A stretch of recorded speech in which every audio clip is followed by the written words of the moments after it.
হাজরিনে কেরাম, এজন্যই আল্লাহ রাব্বুল আলামিন বলেন ওয়াতাকু ইয়াউমান তুরজাউনা ফীহি ইলাল্লাহ সুম্মা তুওয়াফা কুল্লু নাফসিম মা কাসাবাত ওয়া হুম লা ইউযলামুন। জোরে বলেন আল্লাহু আকবার। খুব ভালো করে খেয়াল করেন, আল্লাহ রাব্বুল আলামিন বলেন, হে দুনিয়ার মানুষেরা, তুমি মুসলমান হও, তুমি ইহুদি হও, তুমি খ্রিস্টান হও, তুমি বৌদ্ধ হও, তুমি যে কোনো ধর্মের অধিকারী হও, দুনিয়ার মানুষেরা রে, ভয় করো ওই দিনকে যেদিন তোমাদের সকলকে আল্লাহ রাব্বুল আলামিনের দরবারে ফিরত চলে যেতে হবে।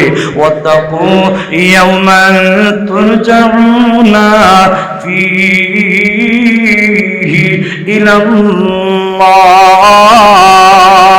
ও দুনিয়ার মানুষেরা, ভয় করো ওই দিনকে যেদিন তোমাদের সকলকে আল্লাহ রাব্বুল আলামিনের দরবারে ফিরত চলে যেতে হবে। আল্লাহ বলেন, দুনিয়ার মানুষেরা রে, সুম্মা তুওয়াফা কুল্লু নাফসিম মা কাসাবাত ওয়া হুম লা ইউযলামুন।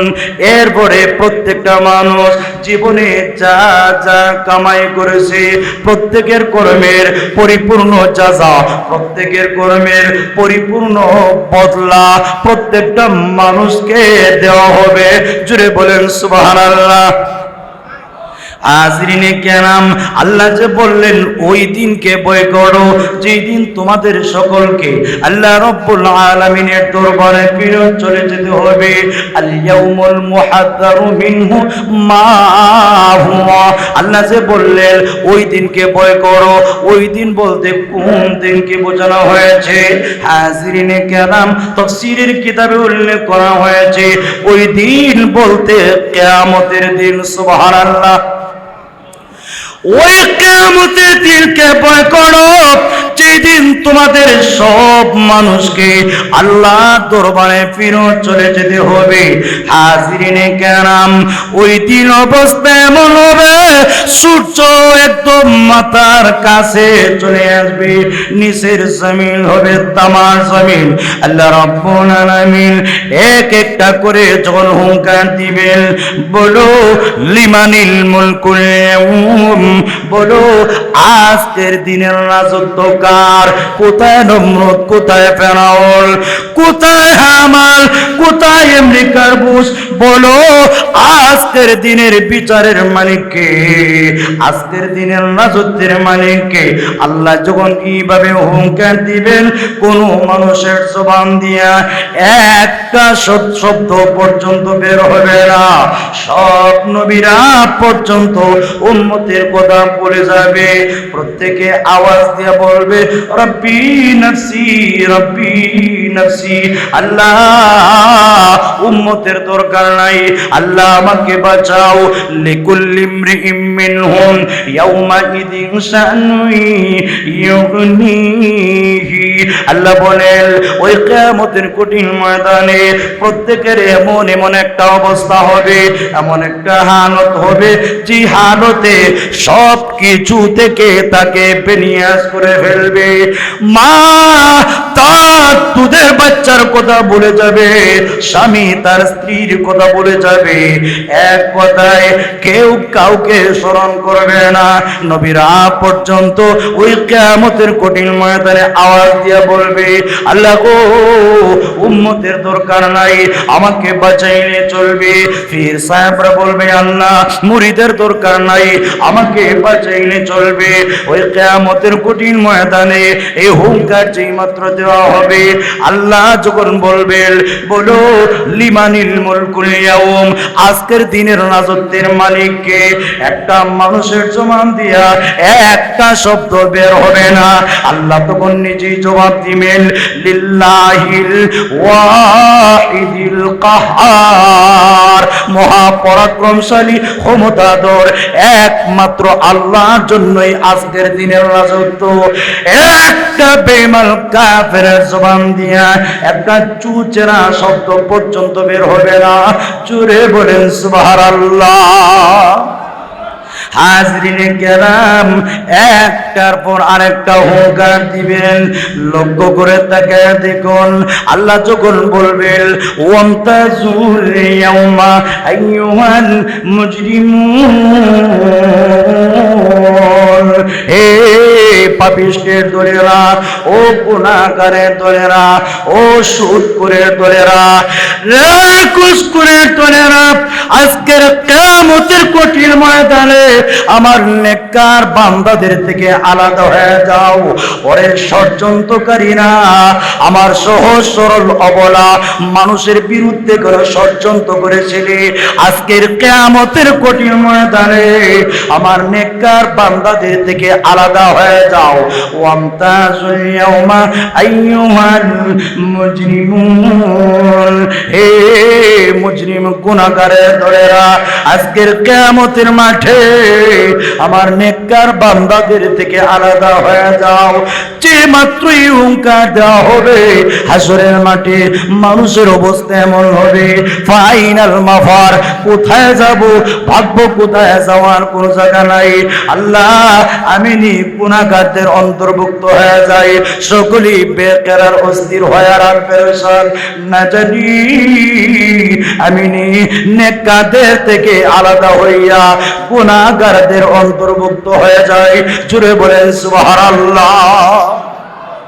হাজরিনে কেরাম, এজন্য হযরতে ইমাম আজম আবু হানিফা রাহমাতুল্লাহি আলাইহি এত বড় আল্লাহওয়ালা, এত বড় মুত্তাকি, এত বড় পরহেজগার, উনি তাহাজ্জুদের নামাজের মধ্যে যখন সূরা ইয়াসিন তেলাওয়াত করতেন, যে মাত্র ইমামে আজম আবু হানিফা রাহমাতুল্লাহি আলাইহি এই আয়াত পর্যন্ত পৌঁছে যেতেন, ওয়ামতাজুল ইয়াউমা আইয়ুহাল মুজরিমুন, হে গুনাহগারের দলেরা, আজকের কিয়ামতের কঠিন ময়দানে আমার নেককার বান্দাদের থেকে আলাদা হয়ে যাও।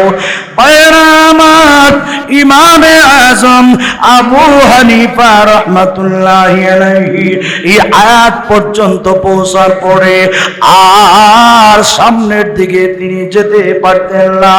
বারবার এই আয়াতটা তিনি তেলাওয়াত করতেন, ওয়ামতাজুল ইয়াউমা আইয়ুহাল মুজরিমুন, ওয়ামতাজুল ইয়াউমা আইয়ুহাল মুজরিমুন, হে গুনাহগারের দলেরা, আজকের কিয়ামতের কঠিন ময়দানে আমার নেককার বান্দাদের থেকে আলাদা হয়ে যাও। বারবার পড়তেন আর ফজর পর্যন্ত কেটে দিতেন। উনি এই আয়াত পড়তেন আর চোখের পানি ছেড়ে দিয়ে কাঁদতেন, আহারে আমি আবু হানিফা ওই কিয়ামতের কঠিন ময়দানে আল্লাহ যদি ঘোষণা দিয়ে দেয়, হে আবু হানিফা তুমি আমার নেককার বান্দাদের থেকে আলাদা হইয়া গুনাহগারদের তালিকায় চলে যাও, গুনাহগারদের দলে চলে যাও। আল্লাহ যদি কিয়ামতের কঠিন ময়দানে আল্লাহ এমন হুঙ্কার দিলে, আমি আবু হানিফা কোথায় যাব, কার দরবারে যাব? আল্লাহ যদি আমাকে গুনাহগার বলে তাড়ে দেয়, আমি কোথায় যাব, কার দরবারে যাব? যাওয়ার কোনো জায়গা নাই। এই কথা বলে ইমাম আবু হানিফা রাহমাতুল্লাহি আলাইহি সারা রাত এই আয়াত পড়ে পড়ে কাটায় দিতেন। জোরে বলেন সুবহানাল্লাহ। হাজরিনে কেরাম, শুধু তাই নয়, ওই কিয়ামতের কঠিন ময়দানে একটার পর আরেকটা হুঙ্কার যখন আল্লাহ দিবেন, হাজরিনে কেরাম, আল্লাহ এক পর্যায়ে ঘোষণা দিবেন, হযরতে আদম আলাইহিস সালাতু ওয়াস সালামকে আল্লাহ কিয়ামতের কঠিন ময়দানে হাজির করবেন। আর আদম আলাইহিস সালামকে আল্লাহ হাজির করে কিয়ামতের কঠিন ময়দানে আল্লাহ রব্বুল আলামিন ডাইরেক্ট ঘোষণা দিবেন, ইয়া আদম ইবআত বাতান্নার।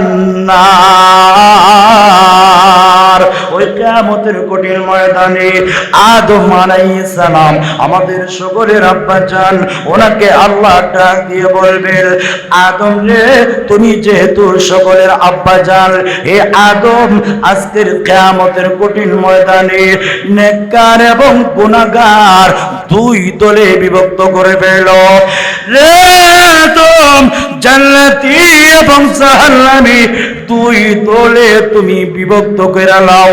এক দলকে জান্নাতি আলাদা করো আর এক দলকে জাহান্নামে আলাদা করো। ফারিকুন ফিল জান্নাহ ওয়া ফারিকুন ফিস সাঈর। ওই কিয়ামতের কঠিন ময়দানে শুধুমাত্র কেবলমাত্র মানুষ দুই দলে বিভক্ত থাকবে, এক দল জান্নাতি আর এক দল জাহান্নামী। আদম রে জান্নাতি এবং জাহান্নামী দুই দলে বিভক্ত করে নাও।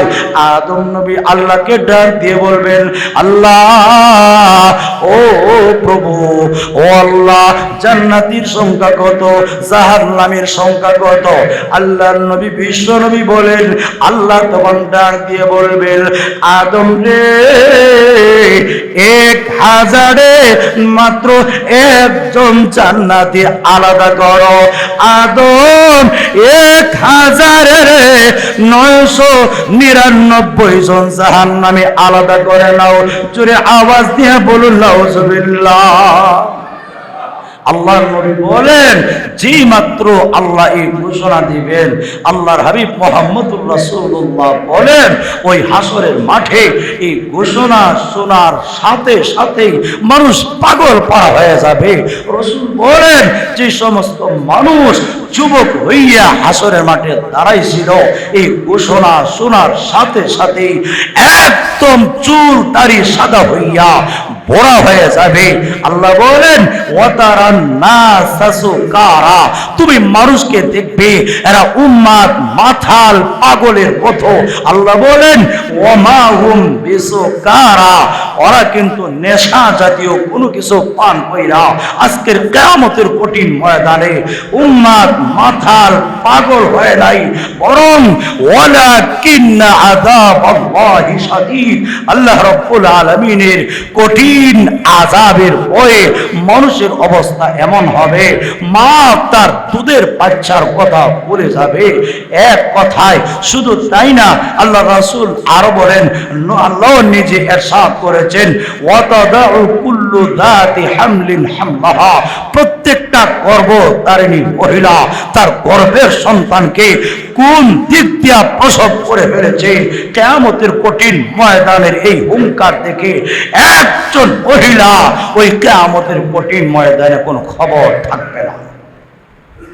সুবহানাল্লাহ কইতেন না? হাজিরিনে কেরাম, ওই কিয়ামতের কঠিন ময়দানের ভয় থাকলে, আল্লাহর সামনে দাঁড়াইয়া জবাবদিহিতার ভয় থাকলে মানুষ শয়তানি করতে পারে না, সুগলখুরি করতে পারে না, অযথা মানুষের উপর মিথ্যা ষড়যন্ত্র কইরা তুহমত দিতে পারে না, ধোঁকা দিতে পারে না, মানুষকে অযথা একদল আরেক দলের বিরুদ্ধে খেফায়া তুলতে পারে না, অযথা মজলুম নিরীহ মানুষকে কষ্ট দিতে পারে না। যদি আল্লাহর ভয় অন্তরে থাকে, আমি তো একদিন মরব, আল্লাহর সামনে কি জবাব দেব? আমি যদি ষড়যন্ত্র করি, আমি যদি গীবত করি, আমি যদি বদমাইশি করি, আমি যদি শয়তানি করি, আমি যদি মানুষের উপর মিথ্যা তুহমত অপবাদ দেই, আল্লাহর সামনে আমি কি জবাব দিব? খোদার কসম, এই ভয় অন্তরে আসলে আমরা কোনোদিন এই জাতীয় শয়তানি করতে পারি না। আমরা কোনোদিন আল্লাহ ভয় অন্তরে আসলে নামাজ ছাড়তে পারি না, আল্লাহ ভয় অন্তরে আসলে রোজা ছাড়তে পারি না, আল্লাহ ভয় অন্তরে আসলে হজ বাদ দিতে পারি না, আল্লাহ ভয় অন্তরে আসলে সুদ খাইতে পারি না, আল্লাহ ভয় অন্তরে আসলে ঘুষ খাইতে পারি না। যেরকম ঠিক কিনা? আল্লাহ পাক আমাদের সকলকে পরকালের কথা চিন্তা করে কমপক্ষে এই কথাটার জন্য আমরা চিন্তা করি। মনের জিদ, শয়তান তো আমাদের দুশমন।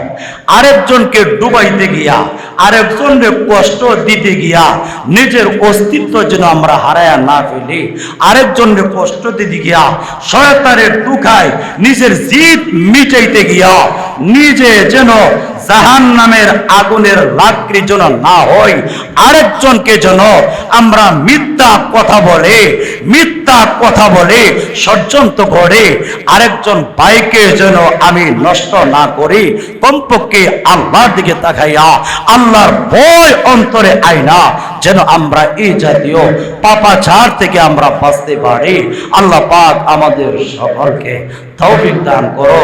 সকলে বলি আমিন। ওয়া আখিরু দাওয়ানা আনিল হামদুলিল্লাহি রাব্বিল আলামিন। আলহামদুলিল্লাহি রাব্বিল আলামিন। والصلاة والسلام على سيد المرسلين وعلى آله وأصحابه أجمعين. ربنا ظلمنا أنفسنا وإن لم تغفر لنا وترحمنا لنكونن من الخاسرين. رب العالمين يا الله तमाम जिंदगीर सब गुणी गुनार बोझा माथाय नी आसामीर बेशे बिक्कुसाइलेर बेशे अपराधीर बेशे अल्लाह तुमी मुनिबेर शाही दरबारे हाथ बाड़ाइछो।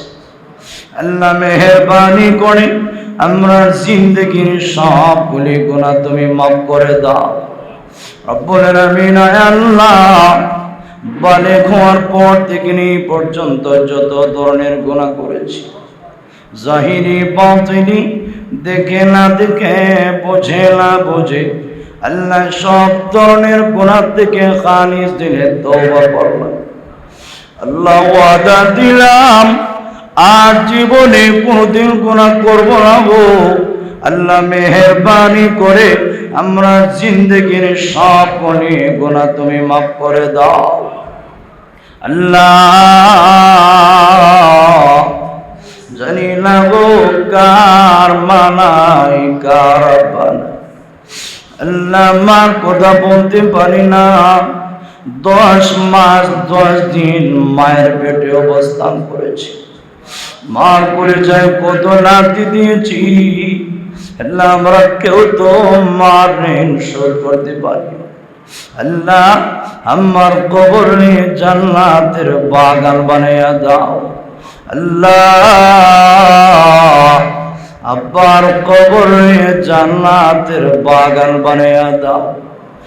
রব্বুল আলামিন আল্লাহ আদম আলাইহিস সালাম থেকে এই পর্যন্ত যারা কবরের বাসিন্দা হয়ে গিয়েছে, খাস করে আমরা যারা হাত বাড়াইছি, আমাদের পক্ষ থেকে যারা কবরের বাসিন্দা হয়ে গিয়েছে, জানি না গো কার কবরে জাহান্নামের আগুন দাও দাও করে চলছে, কার কবরে জানি সাপ বিচ্ছু কামড়াচ্ছে। এতিমের মতো, বেহানার মতো, ভিক্ষুকসাইলের মতো, অসহায় কাঙ্গালের মতো আমাদের হাতের দিকে তাকায় আছে। আল্লাহ আমরা নিহাদিয়া সহ কোনো কিছু পাঠাই, মেহেরবানি করে আয় আল্লাহ আমরার মধ্যে গানের কবরের আযাব তুমি মাফ করে দাও। আল্লাহ তারার কবরে জান্নাতের বাগান বানিয়ে দাও। আল্লাহ জানি